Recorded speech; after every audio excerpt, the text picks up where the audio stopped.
You ask Tiger to solve. This deals with linear equations with one unknown.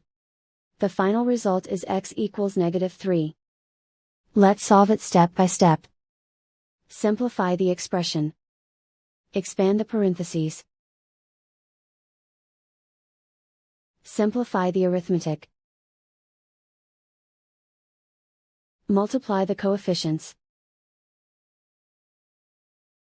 Group all constants on the right side of the equation.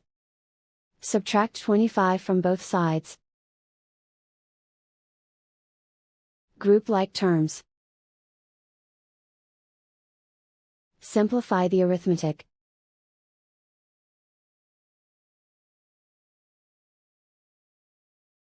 Isolate the x. Divide both sides by 10. Simplify the fraction. Find the greatest common factor of the numerator and denominator.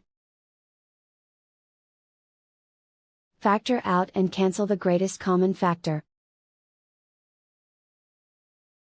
And so the final result is x equals -3.